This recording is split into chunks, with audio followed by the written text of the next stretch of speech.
I mean, part of it is true.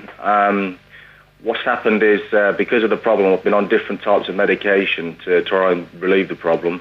And I recently collapsed in the supermarket because of different types of medication, and that's the main reason why I can't do my job. I've had to take time off over 7 years because of that problem. But I actually collapsed twice, and the doctors have told me you're not supposed to drive for a year, and I've spoke to work Chubb about it, and they've basically said, well, if you can't drive, then you can't work for us. We've got no other position for you.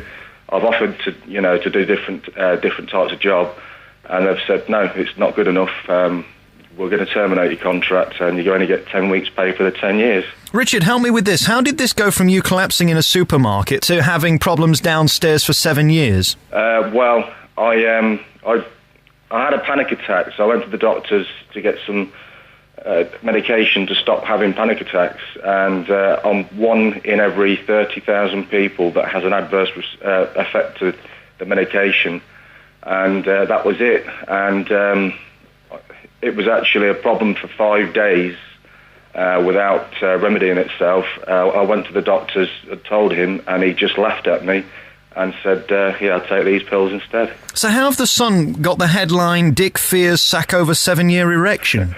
Because they've altered it.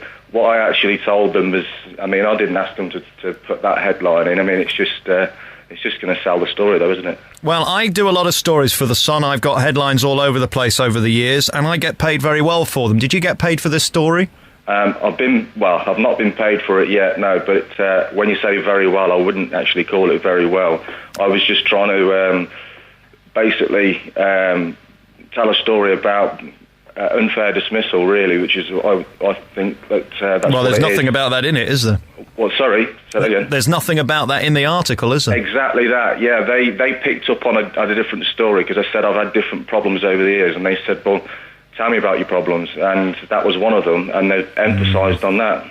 Richard, I think there's a lesson to be learned, which is don't play around with the tabloid papers, because you give them a story for a few £100 and you end up with egg on your face. Yeah, well, it wasn't me that phoned up for the story. Someone else phoned up.